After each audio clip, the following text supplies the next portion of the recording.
तो ये बहुत कुछ निशेस के ऊपर डिपेंड करता है। जैसा मैंने आपको बताया, ट्रैवल निश में हमने फेसबुक इंस्टेंट फॉर्म को बहुत अच्छी तरीके से क्रैक किया हुआ है और मैं मान के चल रहा हूँ कि हर एड सेट में मैं 200 रुपए का जो बजट है वो दे रहा हूँ। आपको ट्राई सभी चीजें करनी है। यू नेवर नो कि किस निश में कौन सी चीज काम कर जाए। Welcome back guys, Facebook ads की एक और लीड जनरेशन मास्टर क्लास में आप लोगों के लिए लेकर आ चुका हूं और इसमें हम लोग बारीकी से समझेंगे कि लीड जनरेशन का इकोसिस्टम फेसबुक एड्स में किस तरीके से काम करता है। और एक बहुत बड़ा कंफ्यूजन जो लोगों के सामने होता है कि आखिर किस टाइप का कैंपेन स्ट्रक्चर फॉलो करें। बहुत सारे लोग ये बोलते तो हैं कि भाई आज के टाइम में जो है वो क्रिएटिव्स मैटर करते हैं, बट आखिर क्रिएटिव्स को किस तरीके से एक डिफरेंट कैंपेन स्ट्रक्चर के अंदर टेस्ट किया जाए और किस तरीके से अपने विनिंग क्रिएटिव्स को जो है वो फाइंड किया जाए और क्या डिफरेंट चीजें हो सकती हैं जो लीड जनरेशन कैंपेन्स के पॉइंट ऑफ व्यू से बहुत ज्यादा इंपॉर्टेंट हैं। तो चलिए शुरू करते हैं। सबसे पहले हम लोग को समझना है कि जब आप लीड जनरेशन करने जाएंगे तो देखिए, किसी भी सर्विस के लिए आपको लीड जनरेशन नहीं करना है। मतलब अगर मान के चलते हैं कि कोई ऐसी सर्विस है जिसका जो कॉस्ट है या एओवी जो है, एवरेज ऑर्डर वैल्यू जो है, वो 1,000 रुपए के आसपास है या 2,000 रुपए के आसपास है, तो आप इस टाइप की सर्विसेज के लिए लीड जनरेशन नहीं करेंगे। आप क्या कोशिश करेंगे कि इस टाइप की सर्विसेज के लिए आप प्रोडक्टाइजेशन कर पाएं, मतलब सर्विस को एज प्रोडक्ट बना पाएं। एग्जाम्पल के तौर पे अगर मेरे को फेसबुक एड्स लोगों को सिखाना है और अगर मेरे को 1,000 रुपए का फेसबुक एड सिखाना है, तो मैं ऐसे नहीं कोशिश करूंगा कि पहले मैं 1,000 रुपए के कोर्स के लिए लीड जनरेट करूं और उसके बाद मेरी जो सेल्स टीम है वो आपको समझाए कि 1,000 के कोर्स के अंदर क्या क्या चीजें आपको मिलने वाली हैं और उसके बाद वो आपको कोर्स के अंदर इनरोल करें। अगर मैं ये सारी प्रोसेस करने लगूंगा तो मेरी जो कॉस्ट है वो इतनी ज्यादा आ जाएगी कि इसमें अगर मेरे को 20-25% जो बच भी रहा होगा ना, भाई प्रॉफिट तो ऐसा तो है नहीं कि 1,000 रुपए का मैं सेल कर रहा हूं तो इसका मतलब 1,000 रुपए मेरा प्रॉफिट हो गया। जो भी बच रहा होगा ना, वो परसेंटेज बहुत कम हो जाएगा एक्सपेंस के बाद और फिर मैं प्रॉफिट नहीं कर पाऊंगा, राइट। तो इसलिए जो छोटे एओवी की सर्विसेज होती, छोटे एवरेज ऑर्डर वैल्यू की सर्विसेज होती, उनको प्रोडक्टाइज किया जाता है। मान के चलते हैं मैं लाइव पढ़ा रहा हूं और जहां पर जो फीस है वो 15,000 रुपीज की फीस है, वहां पर फीस मान के चलते हैं एग्जाम्पल के तौर पे 20,000 रुपीज की फीस है। तो ऐसे में बेसिकली आप इसको प्रोडक्टाइज नहीं कर पाएंगे अनटिल अनलेस आपकी बहुत बड़ी ब्रांड ना हो कि भाई हाँ लोग देखें कि ये फला फला जो कोर्स है, ठीक है चलो चलते हैं, सीधे सीधे इसको बाई कर लेते हैं। अदरवाइज अगर आप कोल्ड ऑडियंस को ऐड दिखाएंगे तो क्या होगा, वो इंक्वायर करेगा, भाई वो अपनी लीड सबमिट करेगा, उसके बाद आपकी टीम जो है वो उनको कॉल करेगी, बताएगी कि भाई क्या है सर्विस, क्या है कोर्सेज, सारी चीजें एक्सप्लेन करेगी और उसके बाद उसको एडमिशन जो है वो लेना होगा। इसलिए जब कभी भी लीड जनरेशन आपको करना हो, आपका जो एओवी है ना वो थोड़ा ज्यादा होना चाहिए ताकि मार्जिन से आप कुछ प्रॉफिट जो है वो निकाल सकें। अब आपको पता चल गया कि भाई मेरे को ना लीड जनरेशन करना है। अब जो सेकंड इंपॉर्टेंट चीज होती है वो होती है फेसबुक एड्स के अंदर आपको डिफरेंट डिफरेंट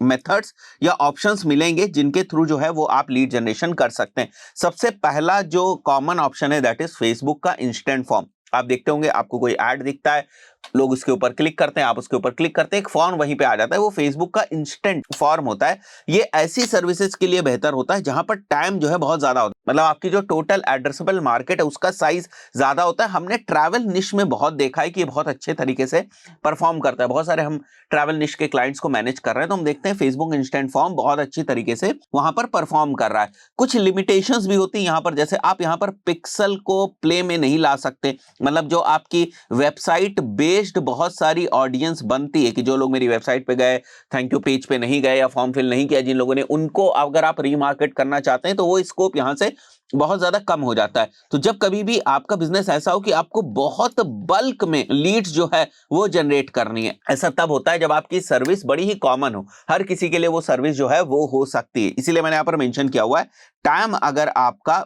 जो है वो हायर है तो उस पर्टिकुलर सिनेरियो में आप फेसबुक इंस्टेंट फॉर्म के थ्रू जा सकते हैं। अब इसका मतलब ये नहीं हुआ कि अगर आपका कोई निश बिजनेस है तो उसमें आप फेसबुक इंस्टेंट फॉर्म्स को नहीं यूज कर सकते, इसका कतई ये मतलब नहीं है। यहां पर आपको फॉर्म्स को भी कस्टमाइज करने का ऑप्शन मिल जाता है, तो आपको इसको भी टेस्ट करना है। डिफरेंट डिफरेंट तरीकों से फॉर्म्स को कस्टमाइज करके आपको टेस्ट करने की जरूरत है।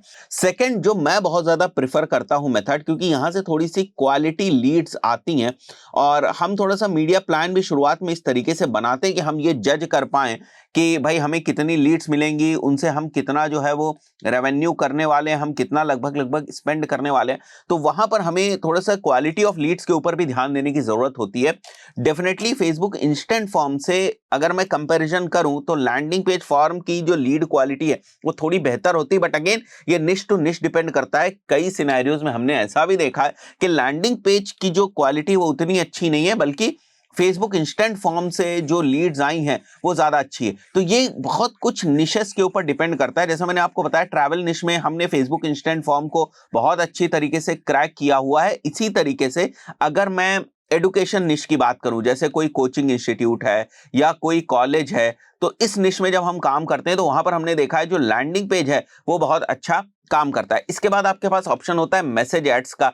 कोई पर्सन आपके ऐड को देखता है, ऐड के ऊपर क्लिक करेगा, वो इंस्टाग्राम के डीएम में रिडायरेक्ट हो जाएगा, या फिर वो व्हाट्सएप के ऊपर रिडायरेक्ट हो जाएगा, या फिर वो मैसेंजर के ऊपर रिडायरेक्ट हो जाएगा। अब ऐसे एड्स को हम लोगों ने देखा हुआ है कि जैसे डेंटिस्ट होते हैं, जैसे ब्यूटिशियंस होते हैं, इनके केस में इस टाइप के जो एड्स होते हैं वो अच्छा परफॉर्म करते हैं। बट अगेन मैं आपको एक चीज और यहां पर बता दूं, ये आपको टेस्ट करना है। ये बहुत कुछ niche to niche, season to season, ad copy to ad copy, और उस वक्त मार्केट कैसा है, इन सब चीजों के ऊपर डिपेंड करता है। देखिए मार्केटिंग को तो आपको ऐसे ही समझना है ना कि आप का एक मैसेज है जिसको लेकर जा रहे हैं आप किसी के पास, ठीक है। वो मीडियम जो है ना वो अलग अलग सिचुएशंस में अलग अलग तरीके से बिहेव कर सकता है। सेम चीज यहां पर भी है, बट यही वो कॉमन मेथड्स हैं जिनके थ्रू आप लीड जनरेशन जो है वो करते हैं। फोर्थ जो मेथड है that is basically sending to WhatsApp API. बहुत सारी सिचुएशंस में जब आपको लीड क्वालिफिकेशन जो है वो करना होता है, शुरुआत में ही आप चाहते हैं कि बहुत सारी लीड जो है वो फिल्टर हो जाएं, कुछ क्वेश्चंस वगैरह पूछ के, और आप इंस्टेंट फॉर्म भी चेक कर चुके होते हैं, जो है वो लैंडिंग पेज को भी चेक कर चुके होते हैं, और आप चाहते हैं कि नहीं मैं बहुत ज्यादा मैसेजेस चाह रहा हूं और ऑटोमेटेड वे में चाह रहा हूं कि भाई लोग मेरे को मैसेज करें, और वहां पर जो फिल्टरिंग है ना वो इनिशियल लेवल की फिल्टरिंग वहां पर एक चैटबॉट ही हैंडल कर ले। या आपको लगता है कि कन्वर्जन ना कुछ क्वेश्चंस को, कुछ डाउट्स को, कुछ फैक्ट्स हैं उनको सॉल्व करके कन्वर्जन अपने आप आ जाएगा, तो आप ट्रैफिक को ना व्हाट्सएप के ऊपर ला सकते हैं और व्हाट्सएप एपीआई को आप यूज कर सकते हैं। व्हाट्सएप एपीआई के थ्रू चैटबॉट्स को यूज करके वहां पर आप क्वेश्चंस जो है वो डालकर, या फिर वहां पर फिल्टरेशंस करके, लीड क्वालिफाई करके फिर आप उसको कन्वर्जन की तरफ ले जा सकते हैं। तो ये चीज आप कर सकते हैं। तो ये मोटे मोटे 4 वेज हैं जिनके थ्रू बेसिकली आप फेसबुक के थ्रू लीड जनरेशन करते हैं। बट आपकी सारी स्किल्स, जो सबसे ज्यादा स्किल जो यूज होती है वो लैंडिंग पेज में ही यूज होती है, क्योंकि यहाँ आपको पिक्सल जैसा एक बहुत ही एडवांटेज मिल जाता है। पिक्सल बेस्ड जितनी भी ऑडियंसेस आप बना सकते हो वो आप बनाने का आपको ऑप्शन जो है वो यहाँ पर मिल जाता है। थोड़ी हाई लेवल की आपको एनालिटिक्स देखने को यहाँ पर मिल जाती है, इसलिए ज्यादातर लोग लैंडिंग पेज को प्रेफर करते हैं। मैं फिर से बता दूं, ये कॉजन है कि भाई आपको ट्राई सभी चीजें करनी है। यू नेवर नो कि किस निश में कौन सी चीज काम कर जाए। नाउ थोड़ा सा हम लोग एक बार प्रैक्टिकली फ्लो भी देख लें, जिससे और ज्यादा क्लैरिटी हो जाएगी। तो मैं यहाँ पर एक डेमो मेटा अकाउंट के अंदर आ चुका हूं। आपको क्रिएट के ऊपर क्लिक करना है, और क्रिएट के ऊपर क्लिक करने के बाद आप सबसे पहले, अगर मैं लीड फॉर्म वाला एग्जाम्पल मान के चलूं, तो आपको लीड सेलेक्ट करना है, कंटिन्यू के ऊपर जाना है, यहाँ पर मैनुअल लीड कैंपेन आपको सेलेक्ट करना है, और यहाँ पर आपने कैंपेन का नाम दे दें। लेट्स से मैं लीड जनरेशन कर रहा हूँ and it is for travel निश, वो मैं लिख दूंगा। डेट जो है वो मेरी मेंशन कर देता हूँ कुछ भी, लेट्स से 1 नवंबर में मेंशन कर देता हूँ यहाँ पर, और जो ऑडियंस है वो मैं मेंशन कर देता हूँ। लेट्स से मैं कोल्ड ऑडियंस को यहाँ पर टारगेट कर रहा हूँ। So this is the name of my campaign. नीचे मैं अगर आऊंगा, बाकी हमें कुछ भी जो है वो चेंज करने की जरूरत नहीं। एडवांटेज कैंपेन बजट यानी कि सीबीओ जिसको हम लोग पहले बोलते थे, इसको भी हम लोग यहाँ पर नहीं यूज करेंगे। ये वाला जो ऑप्शन है वो जनरली स्केलिंग के पॉइंट ऑफ व्यू से यूज करता है, तो अभी के लिए इसको मैं इग्नोर कर रहा हूँ। एबी टेस्टिंग में मुझे कुछ नहीं करनी है।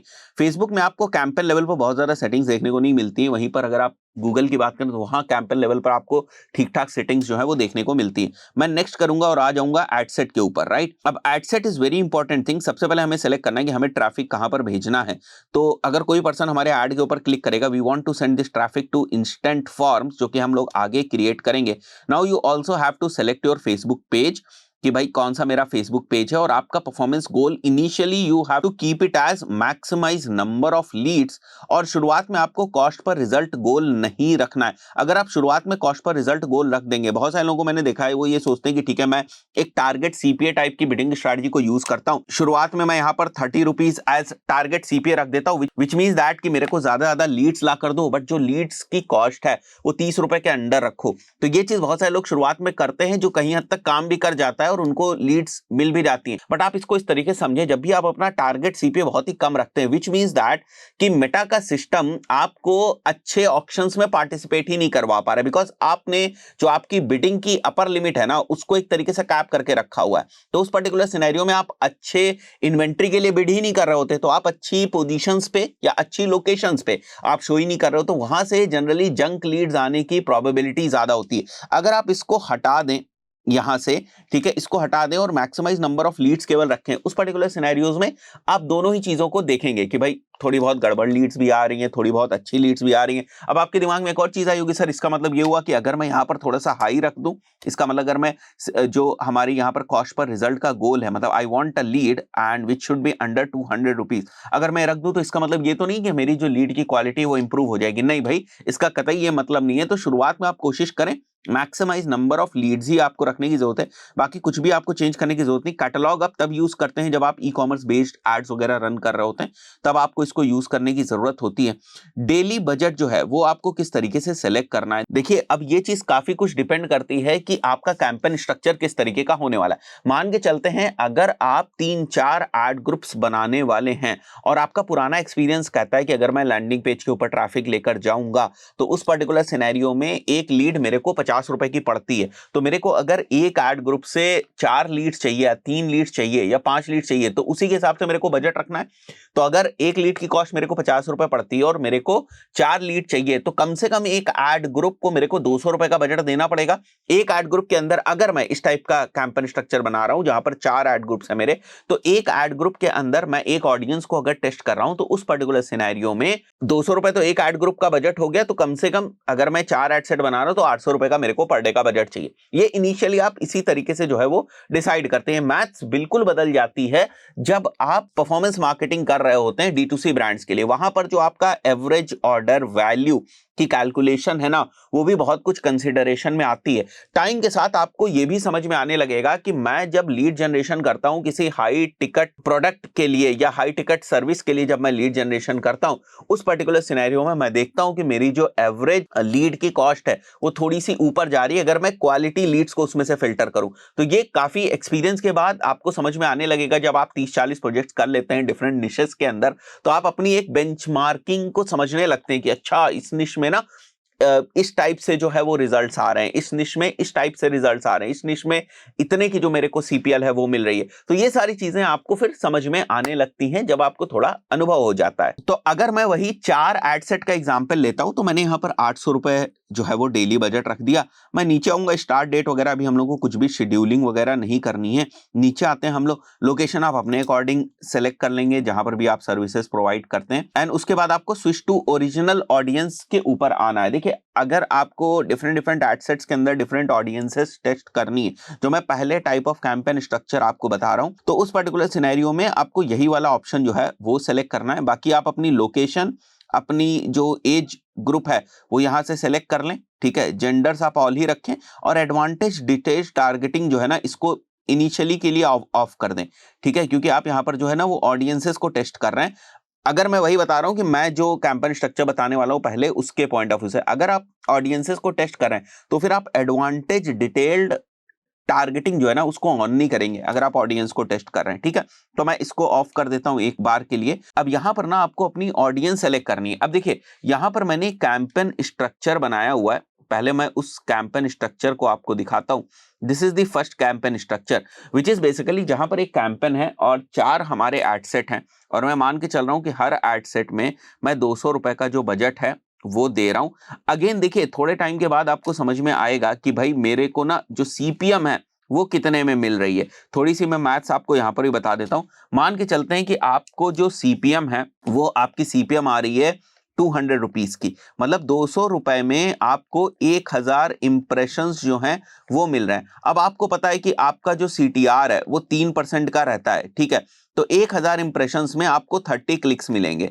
ठीक है, अब आपको पता है कि मेरा जो कन्वर्जन रेट है वो 10% का कन्वर्जन रेट है, तो 30 क्लिक्स में मेरे को 3 लीड्स मिलेंगी। ठीक है, कन्वर्जन रेट लीड्स के कंपैरिजन में थोड़ा ज्यादा भी हो सकता है, बिकॉज जब आप लीड्स कैप्चर कर रहे होते हैं उस वक्त आप सामने वाले से कोई पैसे नहीं मांग रहे होते हैं। ठीक है, तो लीड्स का कन्वर्जन रेट कभी कभी ज्यादा भी हो सकता है मान के चलते, बट फिर भी मैं for the sake of calculation अगर यहां पर लीड्स का कन्वर्जन परसेंटेज 10% मान के चलूं तो मुझे कितनी लीड मिलेंगी? 3 लीड मिलेंगी। तो 200 रुपए में 1000 इंप्रेशन 3 के सीटीआर पे 30 क्लिक से मुझे 3 लीड मिलेंगी। तो आप डिवाइड कर लो भैया 200/3 कि भाई मेरे को यहां पर जो है वो एक सिंगल लीड कितने की पड़ रही है। अगर मेरे को 66 पैसे की पड़ेगी अप्रोक्सीमेटली, आप देख लीजिएगा कैलकुलेट करके कितने की आपको एक लीड पड़ रही है। अब ये 200 रुपए का सीपीएम था तब। अब आपको ये समझना है कि मेरा सीपीएम कहीं ज्यादा तो नहीं है, इंडस्ट्री बेंचमार्क से कहीं ज्यादा तो नहीं है, मेरा सीपीएम कितना होना चाहिए? फॉर एग्जांपल अगर यहीं पर आपका सीपीएम 100 रुपए हो जाता है और आपको 100 रुपए में 1000 इंप्रेशंस मिलते हैं और सीटीआर में वही 3% का पकड़ के चलूं तो आपको 30 क्लिक मिलती हैं, लेकिन इस बार जो आपको 30 क्लिक के बाद जो 3 कन्वर्जन होते हैं वो कितने में हो गए? आपको 3 कन्वर्जन आपको 100 रुपए मिल गए। भैया सीपीएम ही 100 रुपए थी ना, तो इस बार जो आपकी सिंगल लीड की कॉस्ट है वो 33 पैसे के आसपास आपकी सिंगल लीड की कॉस्ट हो गई। तो बहुत कुछ ना इस चीज के ऊपर डिपेंड करता है। मान लिया आप सारी चीजें बहुत अच्छे से कर रहे हो, बट कोई सिनेरियो हो सकता है मार्केट में एकदम से बहुत ज्यादा लोग जो है वो ऐड चलाने लगे, या बिग बिलियन डेज की सेल आ गई, या अमेजॉन की कोई बहुत बड़ी सेल चल रही है, वो दबा के पैसा जो है वो डंप करेंगे मेटा पे। तो जब वो दबा के पैसा मेटा के ऊपर लगाएंगे तो जो मेटा के पास जो लिमिटेड इन्वेंट्री है उसकी जो कॉस्ट है वो बढ़ेगी। कॉस्ट बढ़ने का मतलब क्या है कि आपकी सीपीएम बढ़ेगी, तो सीपीएम बढ़ेगी इस वजह से भी तो आपकी लीड की कॉस्ट बढ़ सकती है। तो ऐसे बहुत सारी चीजें होती हैं जिनकी वजह से आपकी जो लीड की कॉस्ट है वो बढ़ सकती है। डोंट एक्सपेक्ट एनीथिंग मैजिकल कि नहीं ये नहीं चला ये चला देता हूं, ये नहीं चला ये चला देता हूं, बस आंख बंद करके कुछ भी चलाए चले जा रहे हैं। किसी ने कुछ भी बता दिया आंख बंद करके चला दे रहे हैं। ठीक है, ये सारी चीजें नहीं करनी है, डेटा पे थोड़ा सा काम करना है। तो यहां पर वापस आते हैं, अगर पहला एड सेट आपने 200 रुपए यहां पर जो है वो दिए और आपने यहां पर जो एक ऑडियंस सोची वो ट्रैवल रिलेटेड इंटरेस्ट की ऑडियंस थी, बिकॉज आप ऑडियंस टेस्टिंग जो है वो कर रहे हैं। जब मैं ट्रैवल रिलेटेड ऑडियंस की बात कर रहा हूं इसका मतलब जिन लोगों को ट्रैवल में इंटरेस्ट है, या और भी बहुत सारी चीजें, लग्जरी ट्रैवल में जिन लोगों को इंटरेस्ट है, जिन लोगों को हाइकिंग में इंटरेस्ट है, ट्रैवल रिलेटेड जो चीजें हो गई, आप इसको यहां पर देख भी सकते हैं। अगर मैं यहां पर आता हूं और मैं ट्रैवल टाइप करता हूं यहां पर, तो आपको बहुत सारे जो इंटरेस्ट हैं वो देखने को मिल जाएंगे। ठीक है, जैसे यहां पर आ जाते हैं, ट्रैवल एंड टूरिज्म हो गया, मैं ट्रैवल एंड टूरिज्म को सेलेक्ट कर लूंगा। सजेशंस के ऊपर जाऊंगा, हॉलीडेज, छुट्टियां मनाना जिनको पसंद है। ठीक है, हॉलीडेज यहां पर हो गया, वेकेशंस जो हो गया। ठीक है, अगर आप ट्रैवल एजेंसीज हैं, राइट, बीचेस जिनको पसंद है। ठीक है, अगर आप गोवा वगैरह के लिए भी लोगों को जो है वो भेज रहे हैं टूर्स एंड ट्रैवल्स के पॉइंट ऑफ व्यू, तो उसके लिए सेलेक्ट कर सकते हैं। जिनको रिजॉर्ट्स पसंद है उनको आप टारगेट कर सकते हैं। तो इंटरेस्ट वाले लोगों को आप इस तरीके से, जो ट्रैवल से रिलेटेड लोग हैं, जो ट्रैवल की वेबसाइट पे ज्यादा जाते हैं, उनके चांसेस ज्यादा हैं कि वो ट्रैवल कर सके। तो जो बहुत ही क्लोजली रिलेटेड जो ट्रैवल की ऑडियंस है वो आप पहले सेलेक्ट करेंगे। मैं मान के चलता हूं यहां पर मैंने उसको सेलेक्ट कर लिया। ठीक है, एंड उसके बाद यहां पर जब आप फेसबुक के ऊपर हैं तो शुरुआत में थोड़ा सा बिल्कुल वाइड ना हो जाएं कि एडवांटेज प्लस प्लेसमेंट के ऊपर आप चले जाएं। शुरुआत में आप मैनुअल प्लेसमेंट के ऊपर जाएं, बिकॉज लीड में ये चीज थोड़ी सी प्रॉब्लम करती है, स्पेशली जब आप इंस्टेंट फॉर्म के ऊपर जो है वो एड्स रन कर रहे होते हैं। इस चीज को मैं थोड़ा सा बारीकी से आपको समझाता हूं। बहुत सारे लोग जब ये बोलते हैं कि आप बिल्कुल ओपन ऑडियंस पे काम कर दीजिए, ओपन ऑडियंस के ऊपर एड्स रन करने दीजिए और आपको रिजल्ट्स मिल जाएंगे, बहुत अच्छी बात है। ये चीज तब ज्यादा अच्छे से काम करती है जब आप पिक्सल बेस्ड कैंपेन को रन कर रहे होते हैं, मतलब लैंडिंग पेज वगैरह के ऊपर अगर आप ट्रैफिक को लेकर जा रहे होते हैं, बहुत जबरदस्त तरीके से ये चीज काम करती है। लेकिन जब आप लैंडिंग पेज के ऊपर एड्स को नहीं रन कर रहे होते हैं, उस पर्टिकुलर सिनेरियो में पिक्सल बेस्ड तो इंफॉर्मेशन आ नहीं रही होती है। तो ऑडियंस अगर आप बिल्कुल ओपन कर देंगे और कोई भी उसको इंफॉर्मेशन भी कहीं से नहीं मिल रही कि एग्जैक्टली कन्वर्जन्स क्या है उसके लिए, तो उस पर्टिकुलर सिनेरियो में एल्गोरिथम उतनी जल्दी उतने अच्छे से ऑप्टिमाइज नहीं हो पाता है, स्पेशली ब्रॉड ऑडियंस के ऊपर। तो इसलिए थोड़ा सा इस चीज को ध्यान रखिएगा, जो मैंने यहां पर आपको बताया कि शुरुआत में आप चाहें लीड जनरेशन बिजनेस के लिए तो आप ऑडियंस नेटवर्क को ऑफ कर दें। और भी एक दो पोजीशंस हैं, प्लेसमेंट्स हैं फेसबुक के अंदर, जैसे अगर मैं यहां पर आ जाऊं, फेसबुक मार्केट प्लेसेस है, इसको आप ऑफ कर दें। ठीक है, और फेसबुक वीडियो फीड को आप ऑन रखें, आप चाहें तो ऑन रख सकते हैं, आप चाहें तो उसको भी ऑफ कर सकते हैं। ठीक है, इन स्ट्रीम एड्स को आप ऑफ कर दें, यहां से बहुत ही वाहियात क्वालिटी की लीड्स आती हैं, सर्च रिजल्ट्स को भी आप ऑफ कर दें। तो ये सारी चीजें आपको करने की जरूरत है। और उसके बाद यहां पर आपकी जो एड कॉपी है वो आ जाएगी। तो सिंपली आपको यहां पर अपना प्राइमरी टेक्स्ट, हेडलाइन, डिस्क्रिप्शन और जो आपने एड कॉपी बनाई है वो आपको यहां पर अपलोड कर देनी है। यहां पर मीडिया के अंदर जाकर वो एड कॉपी आपको अपलोड कर देनी है और उसके बाद आपको फॉर्म बना लेना है। नाउ देखिए, शुरुआत में आप बहुत ही ज्यादा नैरो फॉर्म नहीं बनाइएगा और ये मान के चलिएगा कि शुरुआत में थोड़ी सी गड़बड़ लीड्स आएंगी, बाद में आप अपने फॉर्म्स की थोड़ी सी टेस्टिंग करिएगा, थोड़ी सी और ज्यादा टेस्टिंग करिएगा, थोड़े नए क्वेश्चंस डालिएगा। तो यहां पर जो एक ऑलरेडी बना हुआ फॉर्म दिख रहा है ना आपको, this is basically a form for a creative agency जो D2C बेस्ड बिजनेसेस के लिए परफॉर्मेंस मार्केटिंग करते हैं। तो यहां पर अगर आप क्वेश्चंस देखेंगे तो do you have your own website, ठीक, what is your current monthly revenue, kindly share your website URL, what one struggle we should talk about in this call to help you grow more in this business. So इस तरीके से आपको बनाना है। अब यहां पर आप एक चीज ध्यान रखिएगा कि ये आपका एक फॉर्म हो गया और यहां पर आपने एक जो इमेज है या वीडियो है, जो कराउजल है, जो भी आप करना चाहते हैं वो आप सेलेक्ट कर सकते हैं। आई रिकमेंड यू कि इस निश के अंदर जो है वो वीडियो ज्यादा अच्छे काम करेंगे, तो आप वीडियोस अपलोड करें और खास करके मेक श्योर करें कि वो वीडियोस रील्स वगैरह के फॉर्मेट में भी ठीक तरीके से दिख रहे हैं या नहीं। Now comes the important part, जहां पर ये आपने पहली ऑडियंस बना ली, अब आपको इसी को ना क्विकली डुप्लीकेट कर देना है। क्विकली डुप्लीकेट में यहीं पर डुप्लीकेट हो जाएगी और इसमें आपको जो सेकंड ऑडियंस सेलेक्ट करनी है वो मैंने यहां पर जो लिखी हुई है सेकंड ऑडियंस, वो यूथ रिलेटेड ब्रांड्स है। अब देखिए, हम लोग इस तरीके से सोच रहे हैं कि भाई जो लोग ट्रैवलिंग में डायरेक्ट इंटरेस्टेड हैं वो लोग भी हमारी सर्विस ले सकते हैं। जो यूथ है, ठीक है, वो जो आजकल की जिस टाइप की ब्रांड्स को पसंद कर रहा है उसको हम टारगेट करेंगे, यूथ को भी हम लोग टारगेट कर देंगे। थर्ड, बेसिकली हम क्या मान के चल रहे हैं, नेटफ्लिक्स के शोज जो यूथ के लिए होते हैं उनको हम लोग टारगेट करेंगे, तो उसको हम लोगों ने सेलेक्ट करके रखा है। फोर्थ, हमने IT में जो काम करने वाले लोग हैं उनको हम लोग टारगेट करेंगे, मतलब जो लोग एसेंचर में काम कर रहे हैं, विप्रो में काम कर रहे हैं, TCS में काम कर रहे हैं, उन लोगों को टारगेट करेंगे। वो छुट्टियों पे जाना पसंद करते हैं, वो थोड़ा घूमना पसंद करते हैं, तो वो हमसे सर्विसेज जो है वो ले सकते हैं। ठीक है, तो इस तरीके से मैंने यहाँ पर 4 ऑडियंस जो है वो सिलेक्ट करी। अब बहुत ध्यान से देखना, यहाँ पर मैंने लिखा हुआ है वीडियो 1, मतलब जो वीडियो मैं इस ऑडियंस के साथ यूज कर रहा हूं वही वीडियो मैं इस ऑडियंस के साथ भी यूज कर रहा हूं, वही वीडियो मैं इस ऑडियंस के साथ भी यूज कर रहा हूं और वही वीडियो मैं इस ऑडियंस के साथ यूज कर रहा हूं। ऐसा क्यों? क्योंकि देखिए, जब आप ऑडियंसेस को टेस्ट कर रहे हैं तब आप वीडियोस को टेस्ट नहीं करेंगे। दो चीजों को आप एक साथ नहीं टेस्ट कर सकते। अब यहां पर मान के चलते हैं ये वीडियो 1 था और वीडियो 1 के साथ आपने क्या किया, एक और वीडियो लगा दिया which is basically video number 2। अब 2 वीडियो आपने यहां पर लगा दिए। सो इस कैंपेन स्ट्रक्चर को बेसिकली आपको फॉलो करना है। ठीक है, जो भी आपका विनिंग एड सेट निकल के आ जाए उसको आपको अलग रख लेना है और उसको फिर स्केल करने की कोशिश करना है नेक्स्ट कैंपेन से। तो वही चीज मैं यहां पर दिखा रहा हूं आपको प्रैक्टिकली कि ये सेकंड वाला हम बना लेंगे यहां पर। ठीक है, इसी तरीके से इसको डुप्लीकेट करके थर्ड आप बना लोगे अपना एड ग्रुप, इसी तरीके से फोर्थ एड ग्रुप बना लेंगे।